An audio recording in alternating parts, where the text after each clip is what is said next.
अबीरा के अरमान के घर से जाने के बाद पूरे पोद्दार हाउस का माहौल पूरी तरह बदल चुका है।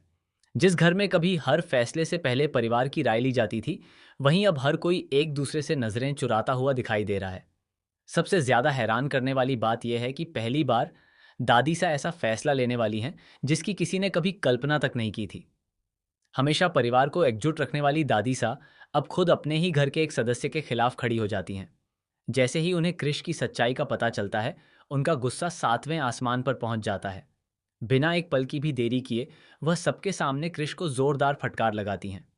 दादी सा कहती हैं कि जिस इंसान को रिश्तों की कद्र नहीं, उसे इस घर में रहने का भी कोई हक नहीं है। इसके बाद वह कृष को धक्के देकर घर से बाहर निकाल देती हैं। पूरा परिवार यह नज़ारा देखकर स्तब्ध रह जाता है। किसी को भी यकीन नहीं होता कि दादी सा इतना बड़ा कदम उठा सकती हैं। घर से बाहर निकलते ही पहली बार कृष को अपनी गलती का एहसास होने लगता है। उसे समझ आने लगता है कि उसने सिर्फ अपना रिश्ता ही नहीं, बल्कि पूरे परिवार का भरोसा भी खो दिया है। वह तुरंत तानिया के पास पहुंचता है। उसकी आंखों में आंसू होते हैं, हाथ जुड़े हुए होते हैं और आवाज़ कांप रही होती है। वह तानिया से कहता है, मुझे माफ़ कर दो, मुझसे बहुत बड़ी गलती हो गई। वह रिश्ता सिर्फ एक टाइम पास था, उसका मेरी ज़िंदगी में कोई मतलब नहीं था। तुम ही मेरी असली मोहब्बत हो। तुम मेरे प्यार की तुलना किसी टाइम पास से मत करो, मैं तुम्हारे बिना नहीं जी सकता। लेकिन इस बार तानिया का दिल पूरी तरह टूट चुका है। वह कृष की तरफ देखकर मुस्कुराती ज़रूर है, लेकिन उसकी मुस्कान के पीछे सिर्फ दर्द छिपा होता है। वह कहती हैं, अब तुम्हारे लिए वह रिश्ता टाइम पास होगा, लेकिन मेरे लिए तुम्हारा झूठ मेरी पूरी दुनिया उजाड़ गया। चाहे तुम उसे मजाक कहो, गलती कहो या टाइम पास, मेरे लिए वह सिर्फ धोखा है। अगर तुम्हारी ज़िंदगी में मैं थी, तो फिर किसी और लड़की से बात करने की ज़रूरत क्यों पड़ी? प्यार में बहाने नहीं होते, सिर्फ भरोसा होता है। और तुमने वही भरोसा तोड़ दिया। क्रिश बार बार अपनी सफाई देने की कोशिश करता है। वह कहता है, तुम मेरी बात समझ ही नहीं रही हो। तुम्हारी सबसे बड़ी कमी यही है कि तुम सामने वाले इंसान की बात पूरी सुने बिना फैसला कर लेती हो। मैंने अपनी गलती मान ली है। मैंने कह दिया कि आगे से ऐसा कभी नहीं होगा। वह रिश्ता कभी सीरियस नहीं था। फिर तुम दिशा की बातों पर इतना भरोसा क्यों कर रही हो? क्रिश की यह बात सुनकर तानिया का गुस्सा और बढ़ जाता है। वह कहती है, गलती एक बार होती है, लेकिन झूठ बार बार बोला जाता है। अगर मुझे सच समय पर पता न चलता तो शायद मैं पूरी जिंदगी तुम्हारे झूठ पर भरोसा करती रहती। अच्छा हुआ कि भगवान ने समय रहते मेरी आंखें खोल दी। अब मैं कभी पीछे मुड़कर नहीं देखूंगी। इतने में काजल वहां पहुंचती है। वह दोनों को देखकर काफी भावुक हो जाती है। काजल तानिया से कहती है, रिश्ते तोड़ना बहुत आसान होता है, लेकिन उन्हें जोड़ना बेहद मुश्किल। अगर एक छोटी सी उम्मीद भी बची हो तो क्रिश को एक मौका दे दो। लेकिन तानिया अब पहले वाली तानिया नहीं रही। वह दृढ़ आवाज में कहती है, जिस रिश्ते की नींव ही झूठ पर रखी गई हो, उसे बचाने का कोई मतलब नहीं होता। मैं अब अपने आत्मसम्मान से समझौता नहीं करूंगी। इतना कहकर वह वहां से चली जाती है।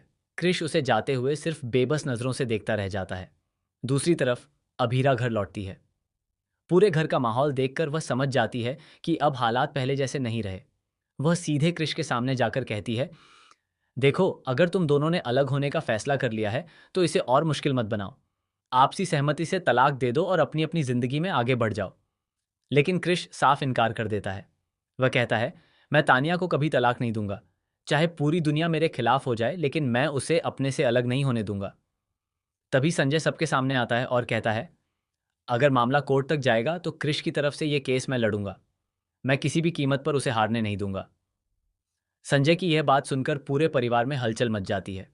हर कोई समझ जाता है कि अब यह मामला सिर्फ पति पत्नी के रिश्ते तक सीमित नहीं रहेगा, बल्कि अदालत तक पहुंचेगा। यह सब सुनकर तानिया के चेहरे पर चिंता साफ दिखाई देने लगती है। उसे पता है कि संजय एक अनुभवी वकील है और उसके खिलाफ लड़ना आसान नहीं होगा। ऐसे में वह सीधे अभीरा के पास जाती है और कहती है, अगर तुम सच में मेरी बड़ी बहन हो तो मुझे अकेला मत छोड़ना। मेरी तरफ से यह केस तुम लड़ो। मुझे तुम पर पूरा भरोसा है। मुझे सिर्फ जीत नहीं चाहिए, मुझे न्याय चाहिए। अभीरा कुछ पल के लिए चुप हो जाती है। एक तरफ परिवार है, दूसरी तरफ अपनी बहन। वह समझ नहीं पाती कि आखिर किसका साथ दे। लेकिन तभी उसके हाथ एक ऐसी फाइल लगती है जिसे देखकर उसके पैरों तले जमीन खिसक जाती है। उस फाइल में ऐसे सबूत मौजूद होते हैं जो सिर्फ क्रिश ही नहीं, बल्कि संजय की असली साजिश का भी पर्दाफाश कर सकते हैं। अभीरा को पता चलता है कि तानिया और क्रिश के बीच पैदा हुई गलतफहमियों को किसी ने जानबूझकर हवा दी थी। कई मैसेज बदले गए थे, कुछ रिकॉर्डिंग एडिट की गई थी और कुछ लोगों को पैसे देकर झूठ बोलने के लिए तैयार किया गया था। लेकिन सबसे बड़ा झटका तब लगता है जब अभीरा को यह एहसास होता है कि इस पूरे खेल के पीछे सिर्फ संजय ही नहीं, बल्कि परिवार का एक और ऐसा सदस्य शामिल है जिस पर आज तक किसी ने शक तक नहीं किया। वही शख्स शुरू से सभी को एक दूसरे के खिलाफ भड़का रहा था, ताकि परिवार पूरी तरह टूट जाए और उसे अपनी पुरानी दुश्मनी का बदला लेने का मौका मिल सके। अब कहानी ऐसा मोड़ लेने वाली है जहां हर रिश्ता शक के घेरे में आ जाएगा।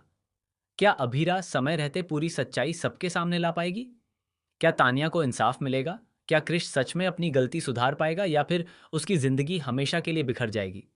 और आखिर वह कौन है जिसने पूरे परिवार को बर्बाद करने की साजिश रची?